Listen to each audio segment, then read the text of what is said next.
Welcome back to High Stakes. Today, we will be discussing the following MLB matches that are happening on Friday, August 4th, 2023. We will be providing our team, total and prop picks for the day. Before we get started, please remember to subscribe to our channel and turn on notifications so you don't miss any of our videos. If you want access to our premium picks, you can check out our Patreon page. You can find the link to our Patreon page in the description and comments section below. Kansas City Royals vs Philadelphia Phillies. Kansas City remains as a bottom team in the league, but their recent 5-game win streak, entering Thursday, has seen them put some distance between themselves and Oakland for the worst team in baseball. As of this writing, the Royals are 34-75 and they're chasing the Twins by 21.0 games in the AL Central. This will be the first of 3 total matchups with the Phillies this season. Jordan Lyles gets the nod Friday evening and he'll be making his 21st start of the season. The right-hander hasn't been great, coming in at just 2-12 with a 6.15 ERA and 1.29 WHIP. However, he secured that second win last time out against the Twins, working 5.0 innings in a 10-7 victory. Lyles gave up 3 earned runs on 4 hits and 2 walks while striking out 4. The offense has hindered the Royals this year as they're just 29th overall in runs scored, 414.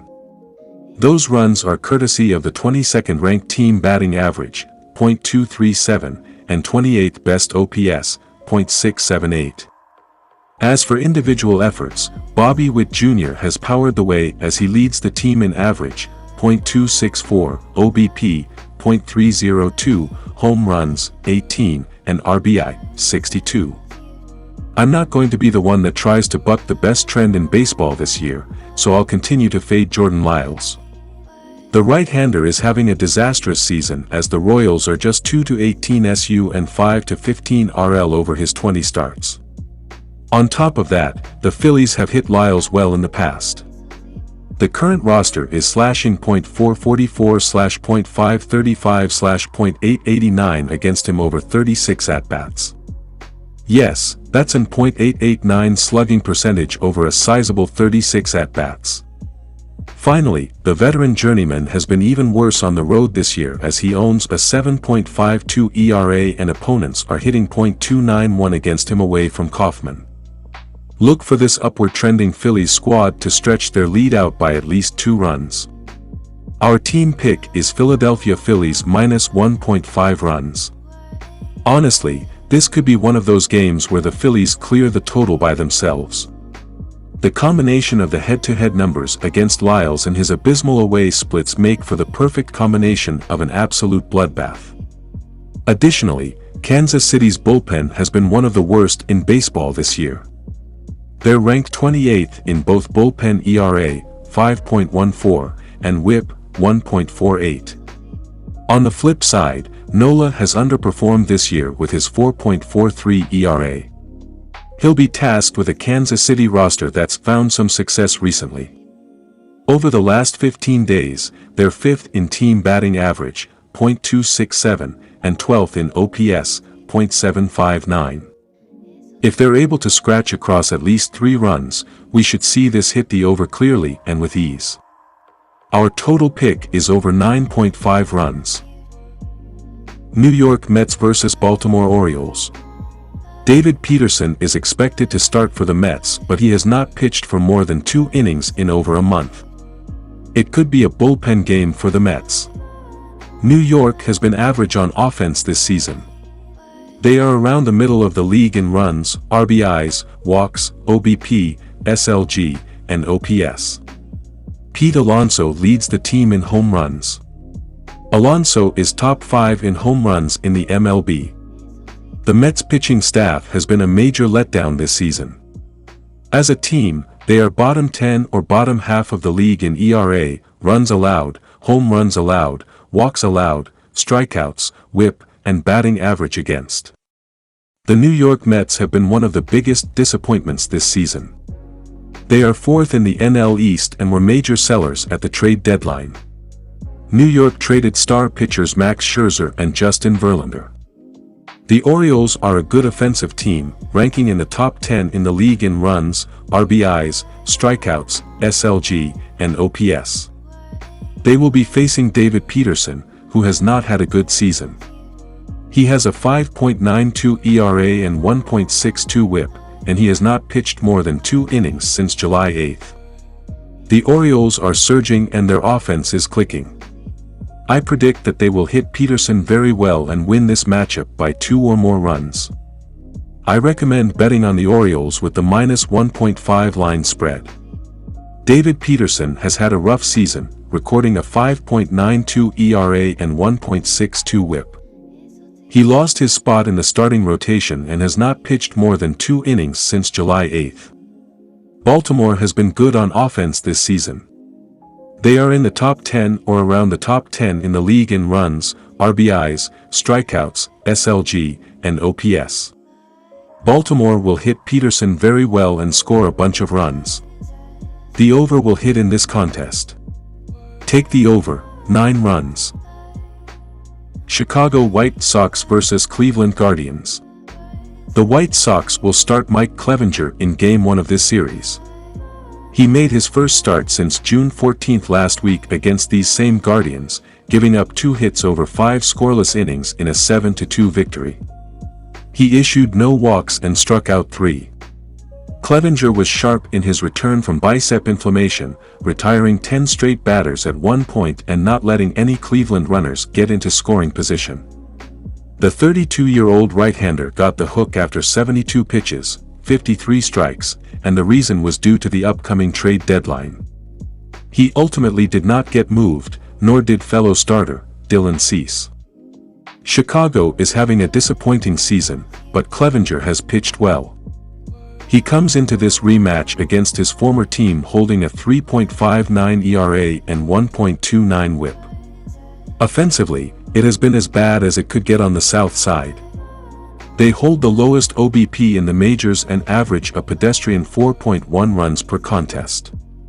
Pitching has not been sharp this year, and although they are 3rd in strikeouts per 9, they are 25th in ERA and have given up the 4th most home runs in MLB. The White Sox will start Mike Clevinger in Game 1 of this series. He made his first start since June 14 last week against these same Guardians, giving up 2 hits over 5 scoreless innings in a 7-2 win. He has been sharp this year for the White Sox, who are fading fast. He has a 3.59 ERA and 1.29 WHIP, and although he was supposed to be sent out at the deadline, he will remain with Chicago for the rest of the year.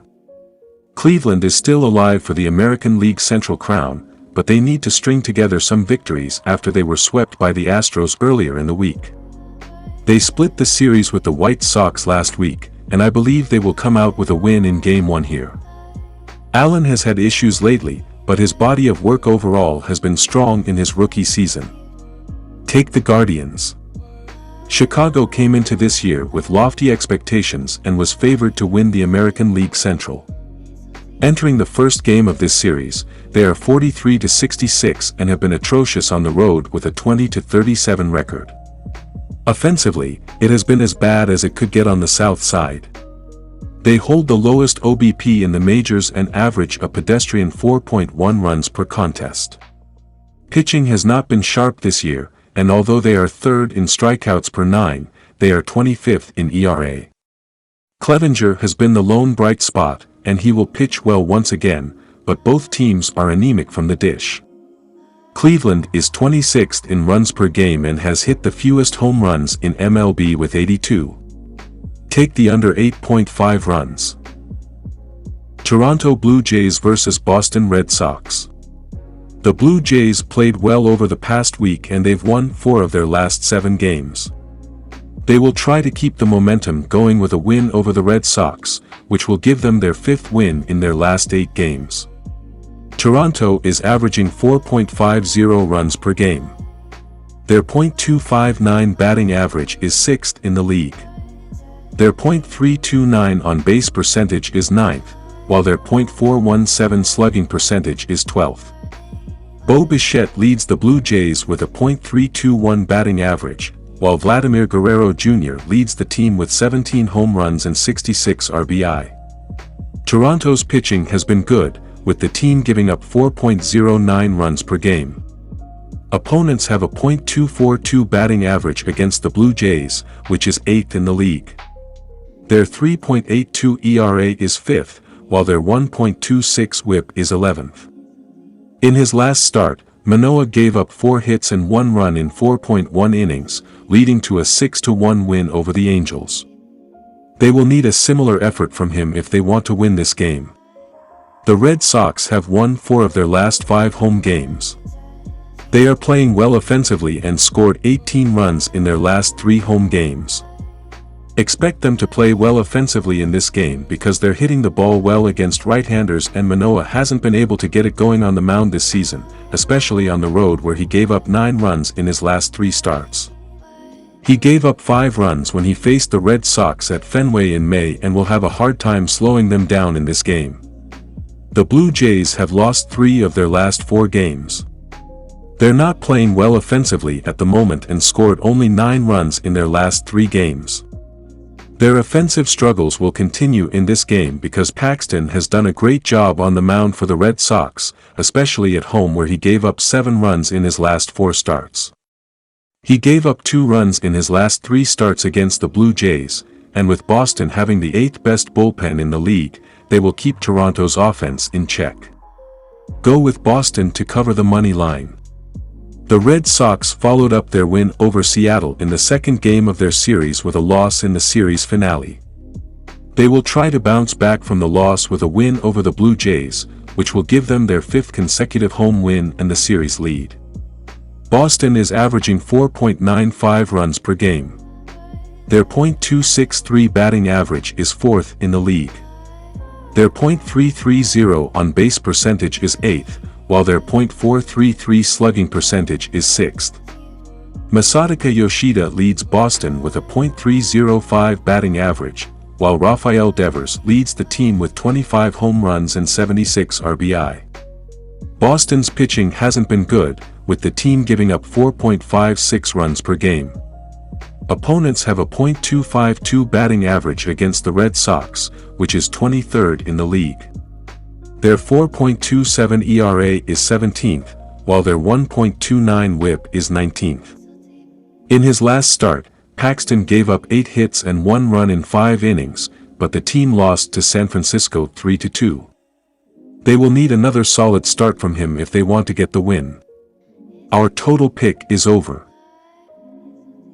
Miami Marlins vs. Texas Rangers. It's the start of an interleague series between a pair of teams in the thick of their respective playoff races down in the Lone Star State. The Miami Marlins are on the road as they kick off a 3-game series against the Texas Rangers Friday night. Miami closed a 4-game series at home against the Phillies Thursday afternoon hoping for a split. The Marlins rallied to win 9-8 in 12 innings in the 3rd game of the set Wednesday night. Texas finished a 3-game series at home against the White Sox looking for a sweep.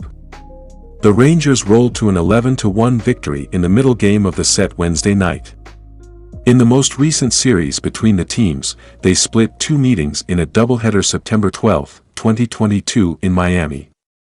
Miami snapped a 2-game slide as they rallied from a 5-run deficit to beat the Phillies in extra innings at home Wednesday night. The Marlins entered Thursday 58-51 and stood 3rd in the NL East, 12.5 games behind the Braves for the top spot. They were tied with the Brewers for the final wild card spot in the National League playoff picture. On Wednesday, Miami got 4 hits from Josh Bell, 2 runs, 2 RBI, and 3 from Jesus Sanchez, 2 RBI, in the game as the Marlins rallied from a 5-0 deficit. Bell, his 12th, Jorge Soler, his 26th, and Jazz Chisholm Jr., his 10th, each homered in the victory. Braxton Garrett didn't factor in the decision as he threw 5 innings, allowing 3 runs on 6 hits with 2 walks and 5 strikeouts. Tanner Scott, 5-4, worked a 1-2-3 12th inning, striking out 2, to earn the win in relief. Jesus Luzardo is expected to take the ball for Miami in this contest as he makes his 23rd start of the season. He comes in 8-5 with a 3.38 ERA, a 1.184 WHIP, 27 walks and 129 strikeouts over 109.1 innings of work this year. Luzardo didn't factor in the decision in his last start, which came against the Tigers at home Sunday. He threw 4.2 innings, allowing 4 runs on 7 hits with 3 walks and 3 strikeouts in a game the Marlins went on to win 8-6. In his last 3 starts, Luzardo has no record with a 4.02 ERA, a 1.53 WHIP, 8 walks and 18 strikeouts over 15.2 innings of work. Luzardo makes his 5th career appearance and 3rd start against the Rangers in this contest.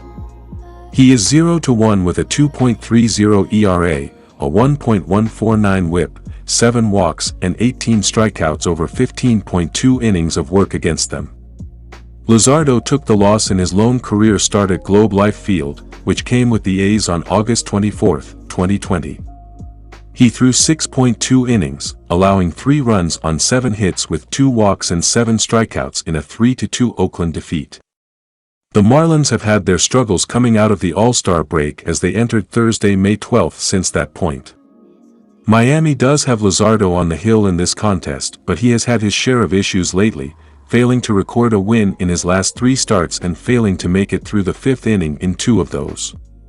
The Marlins have sputtered offensively all season long, and that doesn't work well when your opposition is the most explosive offensive team in the league. Texas bolstered their rotation with the addition of Max Scherzer and Montgomery. With better offensive support, Montgomery should be able to turn that win-loss record around relatively quickly. The Rangers are tough at home, and that helps them earn the win in this contest. Our team pick is Texas Rangers. Texas won their 2nd straight after dropping 7 of their previous 9 as they pummeled the White Sox Wednesday night in their previous game. The Rangers entered Thursday 62-46 and held a half-game advantage over the Astros for the top spot in the AL West. On Wednesday, Texas got 3 hits from Sam Huff, run, to pace a 15-hit attack en route to a win. Marcus Semien, his 16th, Corey Seager, his 16th, and Josh Young, his 21st, each went deep for the Rangers in the victory as they jumped in front 7-0 after 2 innings before coasting the rest of the way. Dane Dunning, 9-4, earned the win as he threw 7.2 innings, allowing 1 run on 3 hits with 1 walk and 11 strikeouts before handing the ball off to the bullpen. Jordan Montgomery is on the mound for his 22nd start of the season overall and his first for the Rangers after being acquired at the trade deadline in this contest. He comes in 6-9 with a 3.42 ERA, a 1.248 WHIP, 35 walks and 108 strikeouts over 121 innings of work this season. Montgomery took the loss in his last start, which came last Friday at home against the Cubs. He threw 6 innings, allowing 3 runs on 5 hits with 4 walks and 3 strikeouts in a game the Cardinals dropped 3-2. In his last 3 starts, Montgomery is 0-2 with a 4.50 ERA, a 1.39 WHIP, 8 walks and 12 strikeouts over 18 innings of work. Montgomery makes his 3rd career start against the Marlins in this contest. He comes in with no record, a 1.64 ERA, a 1.182 WHIP, 3 walks and 10 strikeouts over 11 innings of work against them. Montgomery, in his 131st career Major League appearance and his 130th start, pitches at Globe Life Field for the first time here. Our total pick is over.